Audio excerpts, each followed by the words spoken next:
esta noche me toca compartir el mensaje y es un privilegio cada vez que toca compartir pues la palabra del Señor. Pero antes de comenzar vamos a orar y poner este tiempo en manos de Dios, que sea Dios quien nos dirija, que sea Él quien nos dirija a través de su palabra. Oremos. Señor, gracias por este tiempo, Señor, gracias por el privilegio de poder compartir tu palabra, Señor. Gracias porque estamos aquí reunidos, Señor, para escuchar tu palabra, Señor, y poder pues hacer tu voluntad, vivir para ti. No queremos ser solo oidores, Señor, sino hacedores de tu palabra. Te doy gracias, Señor. Te pongo este tiempo en tus manos. Amén y amén. Bueno, estamos en 1 Timoteo 3, ¿verdad? Así que si lo pueden buscar, 1 Timoteo 3, versículos del 1 al 7.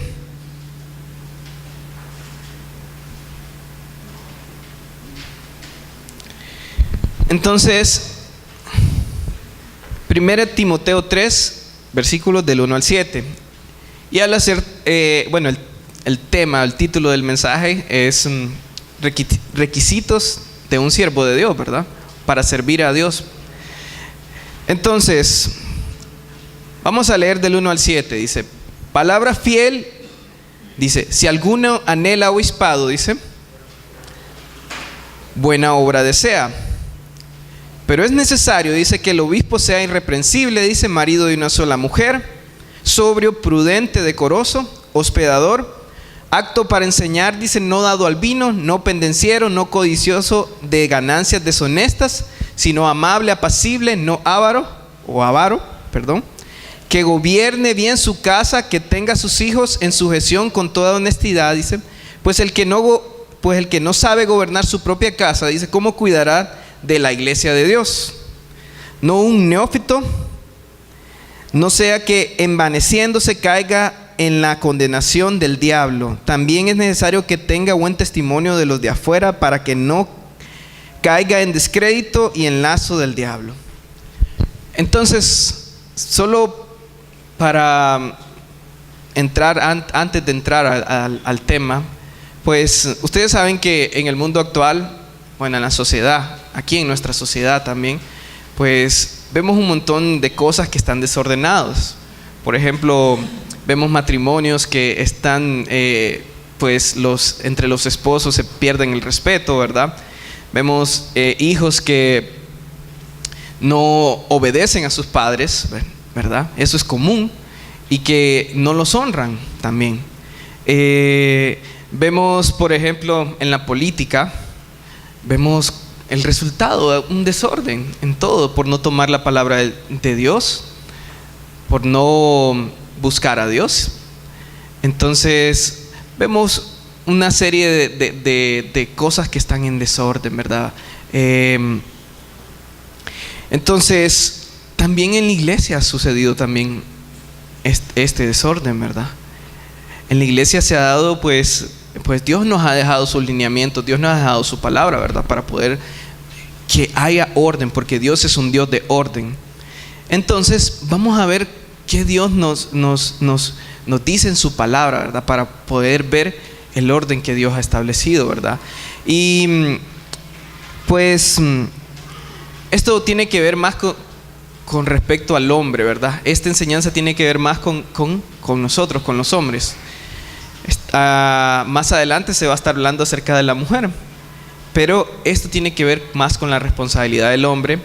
Y yo les quiero preguntar, ¿cuántos de ustedes pues son siervos del Señor? A los hombres, ¿cuántos le han? Porque Cristo es nuestro Señor, ¿verdad? Cristo es mi Señor. Entonces yo soy un siervo del Señor. Entonces esto no solo es para Juan José, que es pastor, ni solo para mí, sino no es exclusivo para nosotros, sino que esto es para todos, ¿verdad? Si bien se habla acerca de los pastores, ¿verdad? De los requisitos de un pastor podría ser, ¿verdad? Pero esto también, o sea, los pastores están siguiendo a Jesucristo, y entonces nosotros también ustedes estamos siguiendo a Jesucristo. Y este es el modelo que un hombre debe ser. Entonces, vamos a ver acerca de los requisitos de un hombre, de un verdadero servidor de Dios. Entonces, dice el versículo 1, palabra fiel, dice: si alguno anhela obispado, buena obra desea. Entonces, antes de comenzar, vamos a preguntarnos qué es un obispo. ¿Qué es un obispo? Entonces, la palabra en griego es episcopos, que literalmente significa supervisor. Epi de sobre y scopio de mirar o vigilar. ¿Ok? Y entonces, este término, podríamos decir, es episcopal, se traduce como supervisor. Entonces eso es un obispo, un supervisor, pero no solo tiene que ver con un supervisor, también tiene que ver, dice, con el otro término, es presbítero, que es anciano. ¿Ok? Tiene que ver con un anciano que designa a una persona que es madura en la fe. Entonces, cuando hablamos de un supervisor, nos vamos, por ejemplo, a Hechos 20:28. Hechos 20:28, y dice así. No sé si todos lo tienen. Hechos 20:28 dice así: por tanto, mirad, dice, por vosotros y por todo el rebaño, dice, en el que el Espíritu Santo os ha puesto por obispos para apacentar la iglesia del Señor, la cual Él ganó por su propia sangre. Entonces, este versículo me llama la atención porque dice: por tanto, mirad por vosotros. O sea que es un supervisor de sí mismo, ¿verdad? Está vigilando su vida también. Dice: y por el rebaño también. Entonces, nosotros, todos, esto nos incluye a todos, ¿verdad? En especial, bueno, de hecho, es para los hombres también, que nosotros somos supervisores de nuestra vida. Estamos vigilando nuestra vida que vaya de acuerdo a la palabra del Señor, y estamos vigilando la iglesia también, ¿verdad? Como hombres, como líderes, ¿verdad? Como ancianos también, maduros en la fe, aquella persona que ha alcanzado cierto grado de madurez, ¿verdad? Entonces, eso es un obispo. Podríamos decir que un pastor es el que supervisa. Entonces, el que supervisa, pero también les toca también a todos los hombres estar supervisando también en su familia. Ellos también son los que se encargados de gobernar su casa también, y también de velar, de mirar también que en la iglesia también se esté dando correcta enseñanza. Entonces, podríamos decir que eso es un obispo. Entonces, cualquiera dice que anhela servir, que anhela que ser un verdadero siervo de Dios, y nos incluye a todos, entonces dice: debe considerar estos puntos. Debe considerar esto. ¿Cuáles son las características de un verdadero servidor de Dios, de un obispo, de alguien maduro en la fe? Es necesario, dice, que el obispo sea irreprensible. Y esa palabra de irreprensible tiene que ver con uno que no da motivo a otros para que le acusen. Uno que no da motivos a otros para que le acusen. Entonces, alguien que tiene que ser irreprensible. Entonces, esto no a todos, ¿verdad? Y mayormente los que estamos también en autoridad, o sea, los que están sirviendo así como pastores. Porque imagínense qué pasa si Dios no quiera, ¿verdad? ¿Qué pasa si me ven haciendo a mí algo malo? Algo que ustedes digan: ¿qué autoridad yo tendría para poder hablarles? ¿Verdad? Entonces, es eso, que vigila su vida y que cómo está. Pero esto también les incluye a todos, porque cuando hablan de, por ejemplo, digamos de alguien de aquí y va a la iglesia, fíjate, ¿y a qué iglesia va? Allá, a Impacto. Entonces van a hablar. Sí, hacemos algo que es incorrecto, que no está bien, ¿verdad?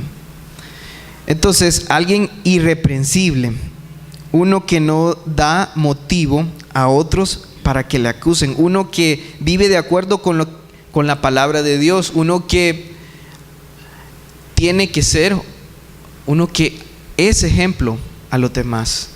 Y créanme, cuando estaba estudiando esto, yo decía, tengo que hacer muchas correcciones, tengo que vivir de acuerdo a la palabra del Señor, tengo que seguir su palabra. Ya no puedo, no tengo que vigilar mi vida, ¿verdad? Porque el estar aquí, no solo es hablar, sino que hay que temblar delante del Señor, porque no es. Entonces, Juan José, él me ha corregido y yo digo, gracias por la misericordia del Señor, gracias, ¿verdad? Y lo mismo los hombres también, debemos vigilarnos los unos a los otros, cómo estamos, y cuidarnos, irreprensible. Entonces la primera dice, es necesario que él sea irreprensible, un verdadero servidor del Señor. Entonces Tito 1:7 dice, porque es necesario, dice, que el obispo sea irreprensible como administrador de Dios, dice, como administrador de Dios, dice, no soberbio, no iracundo, no dado al vino, no pendenciero, no codicioso de ganancias deshonestas. Es solo un versículo. Luego dice, marido de una sola mujer. Ahora, ¿qué tiene que ver con esto, verdad? Esto podrá ser entonces que alguien que ejerce el pastorado no vaya, si es divorciado o algo así, no puede estar en el pastorado. Pues hay 3 ejemplos de esto. Puede ser alguien que está viviendo o que es un polígamo, alguien que está con una mujer y con otra, ¿verdad? Que está casado, podríamos decir, o que tiene otra mujer. Entonces podría ser eso, pero también podría ser alguien hombre de una sola mujer. O sea, una sola mujer es con quien se ha casado, ¿verdad? Entonces, marido de una sola mujer. Entonces, alguien que permanece con esa persona, ¿verdad? Sin que a pesar que tienen dificultades, ¿verdad? Pues, pero siempre está perseverando con su esposa. Entonces, y el tercero puede ser, bueno, un hombre que solo puede haber sido casado solo una vez. O sea, digamos, alguien así, vaya, por ejemplo, alguien que se casó y persiste. El otro es alguien que, por ejemplo, el anterior es alguien que, digamos, que antes de conocer a Cristo, por ejemplo, se había divorciado, pero ya después de haber conocido a Cristo, entonces persevera ya con su esposa. Entonces yo me inclino por la persona que después, o sea, su vida pasada la dejó, ¿verdad? Después de que conoció a Cristo, persevera. Y entonces a eso yo me inclino, marido de una sola mujer, alguien que después que conoció a Cristo y entonces persiste, pero con su esposa cuando conoció a Cristo, porque la Biblia dice que nuevas criaturas somos, las cosas viejas pasaron, ¿verdad? Y entonces, y también tenemos lo que dice Génesis 2:24, dice, por tanto dejará el hombre a su padre y a su madre y se unirá a su mujer, dice, y serán una sola carne. Pero también dice en Mateo 19:6, dice, así que no son ya más dos, sino una sola carne. Dice, por tanto, lo que Dios juntó, no lo separe el hombre. Entonces, podríamos decir que si estamos en Cristo y nosotros decidimos separarnos de nuestra esposa, o sea, de su esposa, digamos, y entonces en ese momento queda descalificado, o sea, porque está viviendo en pecado, porque aún conociendo la palabra del Señor está siendo rebelde. Entonces le conviene mejor, no podría estar en un puesto de autoridad o sirviendo así como el Señor quiere que sirva, ¿verdad? Un siervo verdadero. Entonces, pero vamos a la siguiente característica. Dice sobrio, prudente y decoroso. Sobrio, prudente y decoroso. Entonces sobrio dice, tiene que ver con solícito, o sea, solícito es siempre vigilante, sobrio. Lo contrario de sobrio es ebrio, ¿verdad? Alguien que no tiene el control sobre sí mismo. Entonces, prudente, o sea, con dominio propio, casi son parecidos. Sobrio y prudente es con dominio propio, o sea, con que se domina a sí mismo. Y decoroso tiene que ver con que se conduce a sí mismo con decencia y con piedad. O sea, tiene que ver con alguien que no solo se refiere a su vestido decoroso, sino que se refiere a su forma de actuar, de hablar, de algo interior, con decoro, cómo se maneja, ¿verdad? Y eso tiene que ver con todos nosotros, ¿verdad? Alguien sobrio, prudente y decoroso. Sobrio, que vigila, ¿verdad? Que está vigilante, que está pendiente. Decoroso, prudente, alguien que tiene dominio. Y decoroso, alguien que en su forma de actuar e incluso se refleja en su exterior, hay decoro en todo. O sea, no solo en su forma de vestir, ¿verdad? Sino algo interior, en su comportamiento. Ok, también la otra parte dice que es alguien hospedador. Y aquí alguien hospedador, pues podríamos decir que, bueno, en el contexto, en esto, cuando la iglesia había sido perseguida, en esta parte dice que muchos salieron de Jerusalén y siempre los perseguían, incluso el Imperio Romano. Entonces tenían que los que estaban en servicio, o los pastores también, tenían que recibir a los que estaban siendo, pues, digamos, perseguidos. Pero también tiene que ver con nosotros, que tenemos que ser hospedadores. Entonces, yo me acuerdo hace mucho tiempo que estaba en otra iglesia, ¿verdad? Entonces llegaron ciertas personas, la iglesia quedaba enfrente de la casa, y llegaron ciertas personas de una aldea, no sé, entonces en Olancho. Y entonces, pues yo había comenzado a asistir a la iglesia de enfrente, que así, había ido un día, había llegado un día a la iglesia. Entonces yo miré a aquellas personas y dije yo, y les pregunté qué andaban haciendo, pues, porque ahí estaban tocando la iglesia y no había nadie. Entonces, no, es que venimos, buscamos al pastor y no está, creo, le digo, a las 7 viene, y eran como las 5 de la tarde. Entonces vine pero si quiere, yo los miré ahí parados, entonces no, vengan aquí a la casa. Entonces, pues los recibí. Eran personas extrañas, ¿verdad? Pero se miraban, pues, que necesitaban ayuda. Los recibí y después les dije, ¿quieren comer, verdad? No es que yo cocinaba. Entonces le pedí a la muchacha de la casa que hiciera comida, ¿verdad? Y ya los atendió. Después, como a las 7 y algo, llegaron a la iglesia algunos. Entonces ya ellos, pues, no, ya llegaron, entonces ya vamos a ver ahí. Entonces los pude recibir por un rato, ¿verdad? Y esa es la parte que nos toca a nosotros, ¿verdad? De recibir, incluso cuando vienen nuestros hermanos de Estados Unidos, que ser hospedadores, ¿verdad? Estaba con Jeffrey, ¿verdad? Y Jeffrey me escribió y me dice, hermano, me dice, yo sé que están en dificultades, si querés traer a la iglesia, dice, aquí yo los recibo a todos, me dice. Entonces, y orando, orando la iglesia allá, orando ellos por nosotros.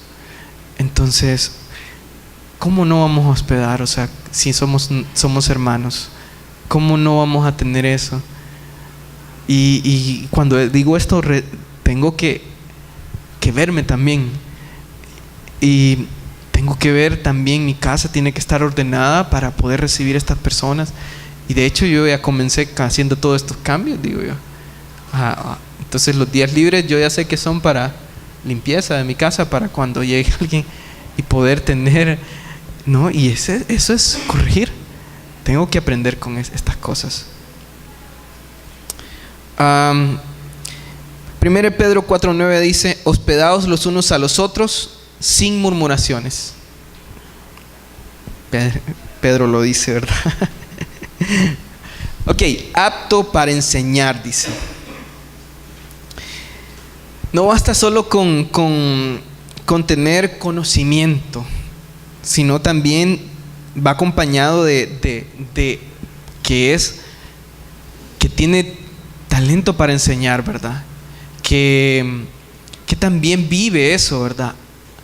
Eso que está enseñando, porque nuestra vida, nuestro impacto va a ser en las personas cuando nosotros vivimos eso que enseñamos, ¿verdad? Apto para enseñar y que puede transmitir esos conocimientos. Y por eso estamos estudiando. Yo estoy estudiando en Sembrar para poder ser apto para poder enseñar. Porque el pueblo lo demanda, y también ustedes también aptos para enseñar. Cuando les pregunten algo acerca de la Biblia, que ustedes puedan ir. Por eso el 1 a 1 es necesario, porque es lo básico, y debo ir creciendo y creciendo, ¿verdad? Entonces les animo a eso.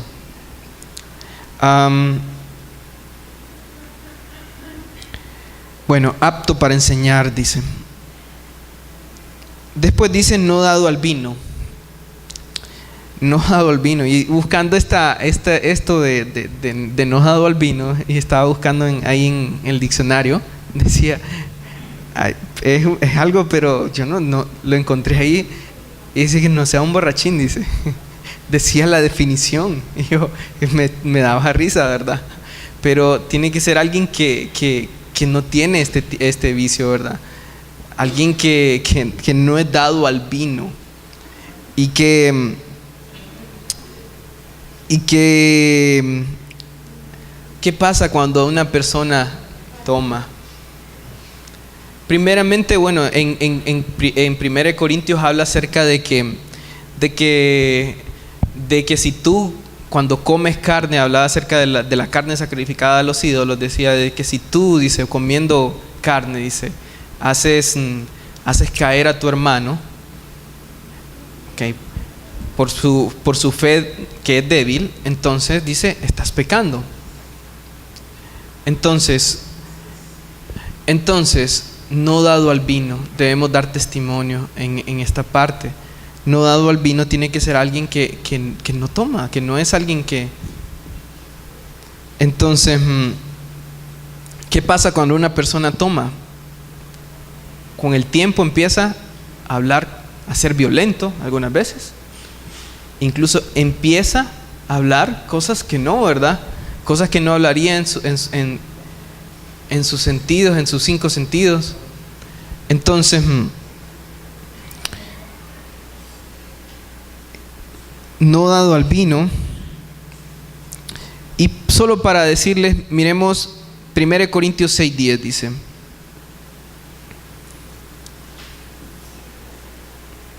Dice 1 Corintios 6:10, dice, ni los ladrones, dice, ni los avaros, ni los borrachos, dice, ni los maldicientes, ni los estafadores, dice, heredarán el reino de Dios. Por otra parte dice Proverbios 20:31, dice: no mires al vino, dice, cuando rojea, dice, cuando resplandece su color en la copa, dice, se entra suavemente, dice, mas al fin como serpiente morderá, dice, y como áspid, dice, dará dolor, dice, tus ojos mirarán cosas extrañas y tu corazón hablará perversidades.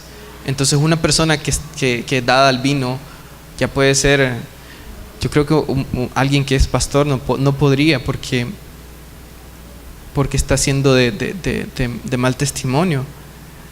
Y lo mismo nosotros también debemos cuidar también, porque el problema aquí es que hay muchas personas que tienen problemas con algo así, y podemos hacer caer a alguien, aunque usted diga, no, yo tengo control, y no, esto no es así. Dice, no pendenciero, no codicioso de ganancias deshonestas. No pendenciero, dice. Pendenciero es uno que busca reñir. En el diccionario también Strong lo busqué y dice golpeador, dice, pero más tiene que ver con que hiere con su lengua. Alguien que busca busca conflicto, que incluso que su forma también de hablar es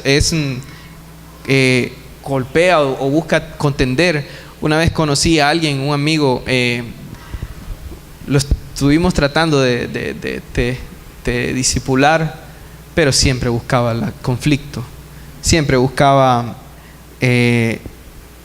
con alguien estar peleando y discutía de la Biblia, pero se iba. Entonces no es alguien que busca reñir.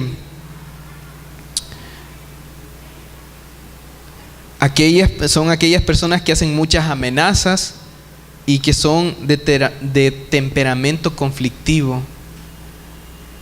Entonces nosotros, o sea, como siervos del Señor, si estamos sirviendo, nuestra forma, nuestro carácter no debe ser así. Miremos 2 de Timoteo 2, 24 al 26.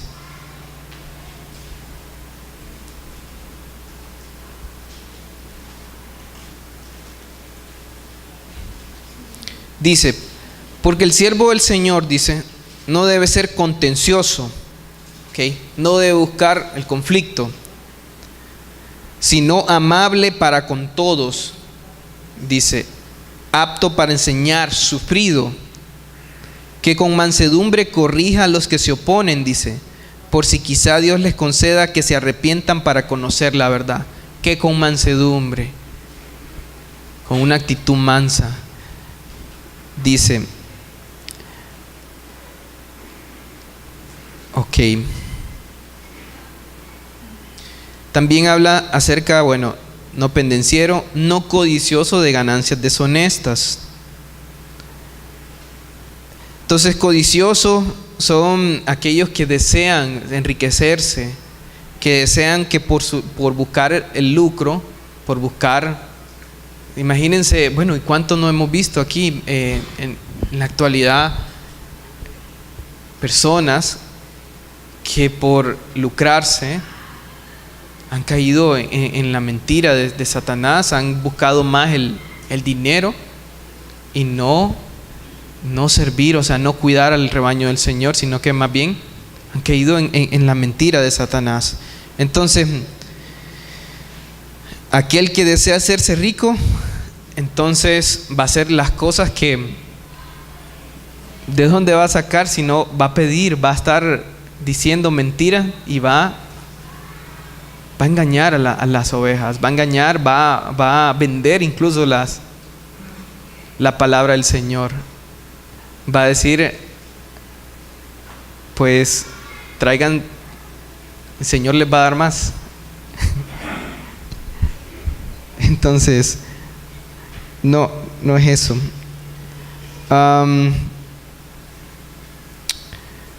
Hay un versículo que habla, dice 1 Timoteo 6, 6 al 8. Dice,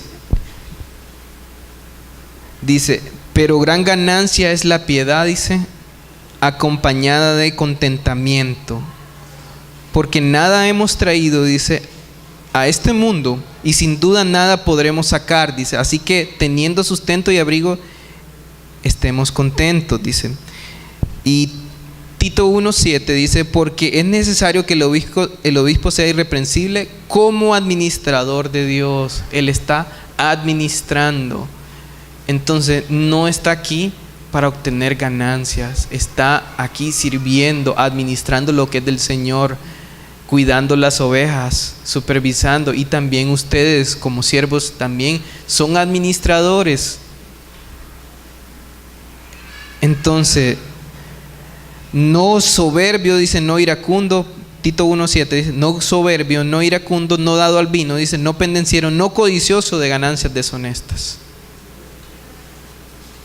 Y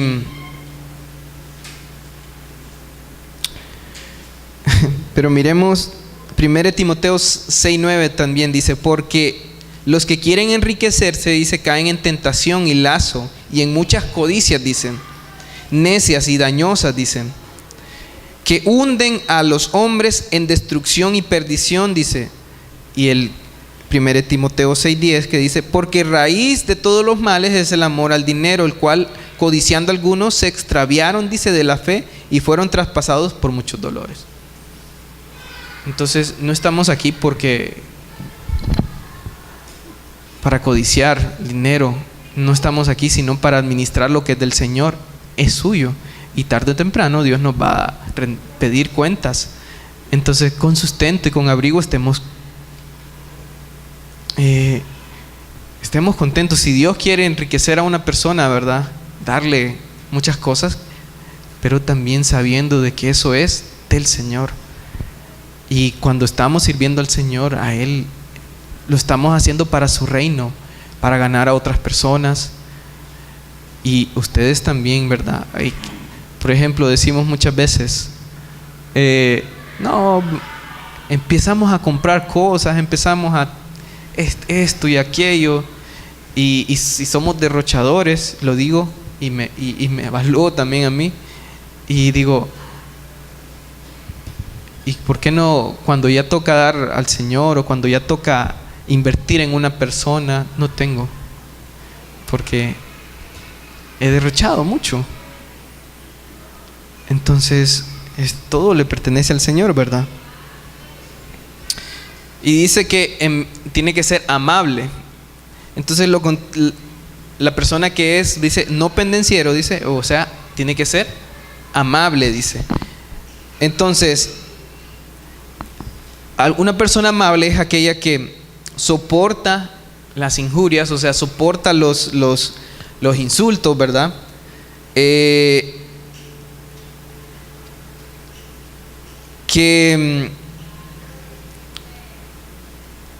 O sea, en el servicio al Señor muchas veces vamos a ser tratados, o sea, de una forma que pueden insultarnos por algo, pero cuando somos insultados, ¿cómo debemos actuar? Con amabilidad. O sea, no vamos a actuar haciendo un mal.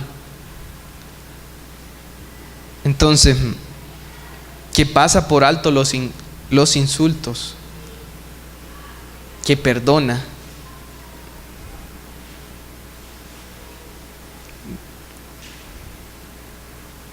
Dice, el siervo del Señor no debe ser contencioso. ¿Cuántas veces no hemos sido contenciosos nosotros cuando nos insultan o algo? O cuando nos hacen una ofensa.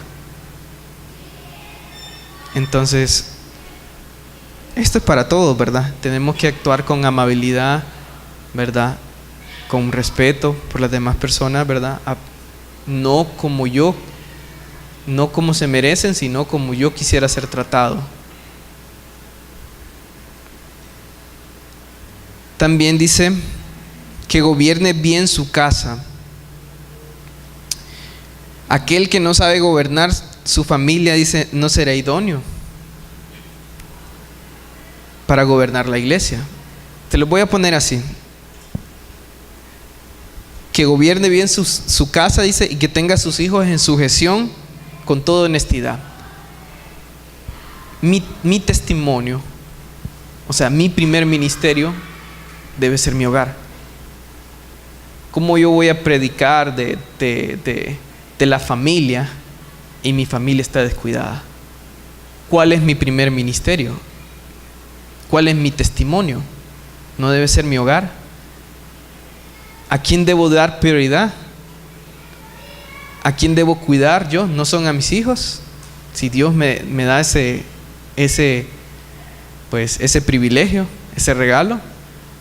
Entonces, me gustó una vez que el pastor Kit, pues alguien llegó estábamos jugando básquet allá en Tegucigalpa, ahí teníamos y entonces alguien llegó a buscarlo, desesperado aquel hombre, sí, medio pues desesperado, pero el pastor Kit siguió jugando. No es que era algo como así como que, sino que él se sentó, nada más lo miré como afligido en algo, ¿verdad? Pero el pastor Kit estaba jugando porque también estaba su hijo ahí y había destinado ese tiempo para él.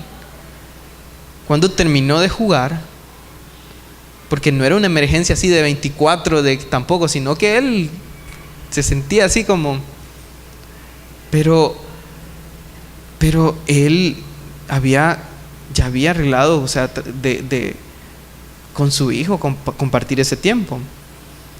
Entonces, ya después, cuando terminaron, ya se salieron y ya fueron a platicar. Pero hasta que terminaron.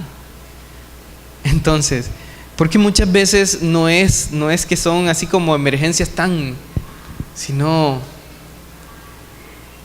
y también es como si vinieran, por ejemplo, si yo tengo un día, vaya, para mis hijos, digo yo, este día les prometí a ellos que voy a jugar con ellos, voy a ir al parque, ¿verdad? Y entonces me diga el pastor principal allá de Tegucigalpa, viene de sorpresa y llega, y entonces, pero yo había prometido con ellos.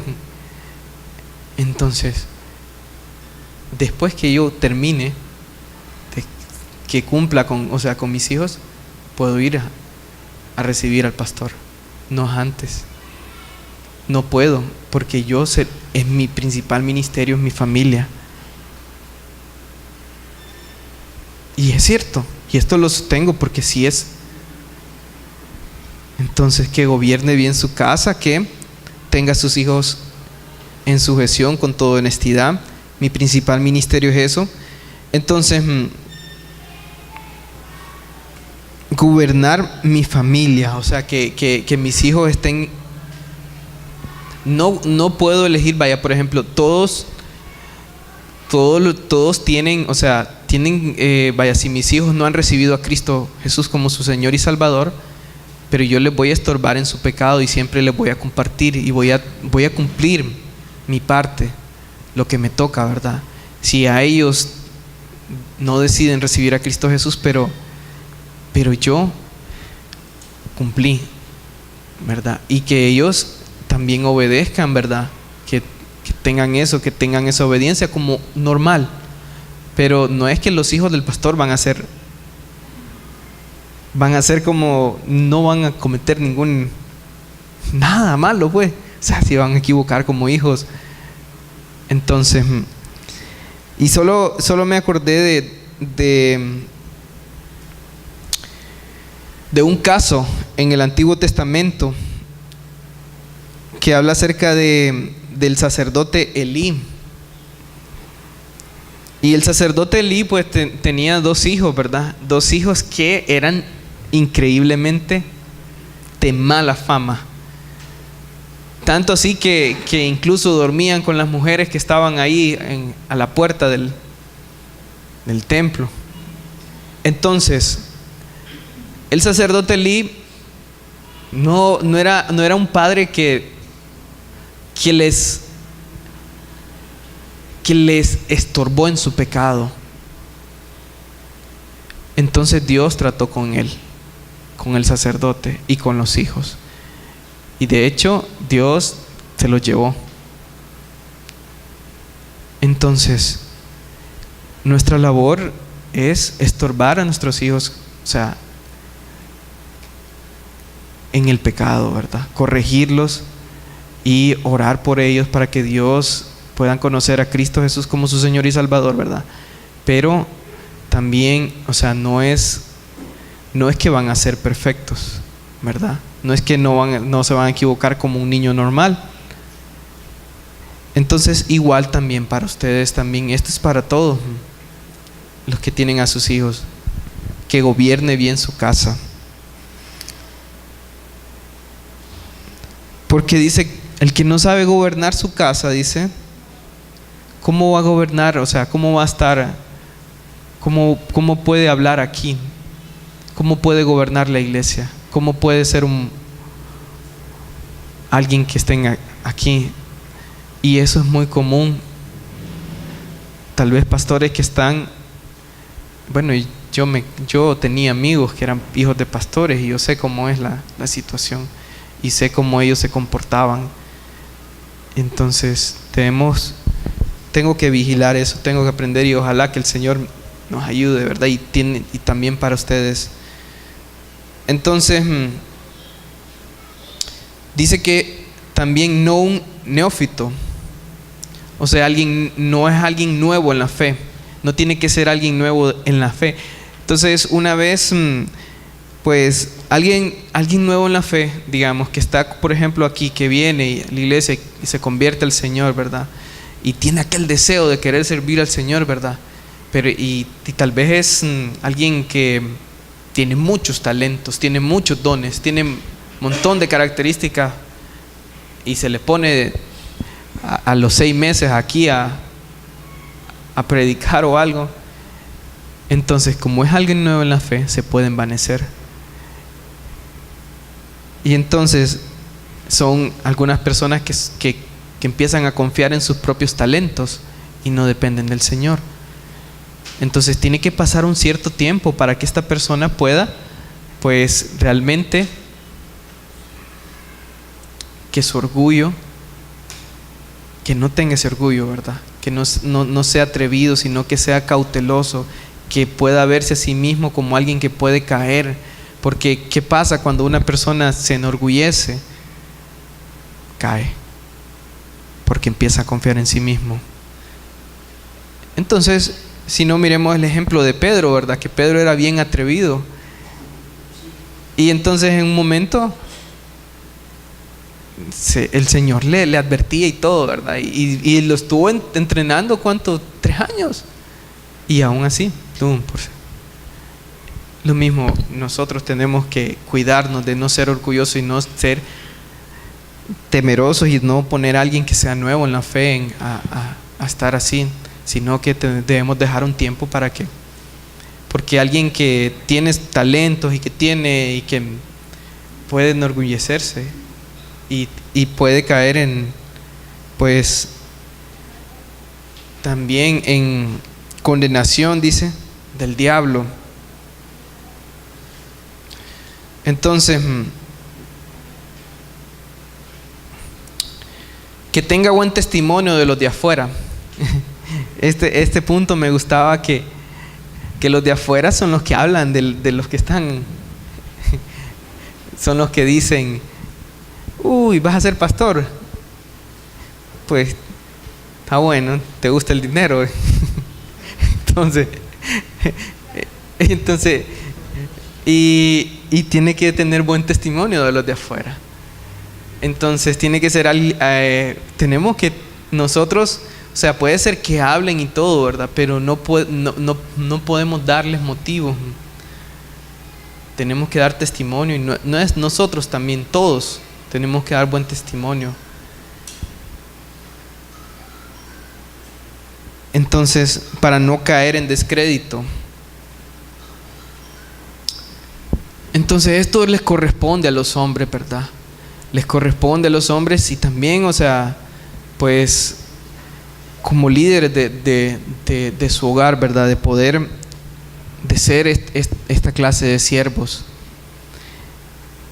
Y también para nosotros que estamos, bueno, para los pastores o los que son maduros también, para todos, cualquiera que anhela pues servir al Señor debe examinarse a sí mismo, ¿verdad? Debe ver lo que dice estos requisitos, y debe ser pues temeroso de Dios.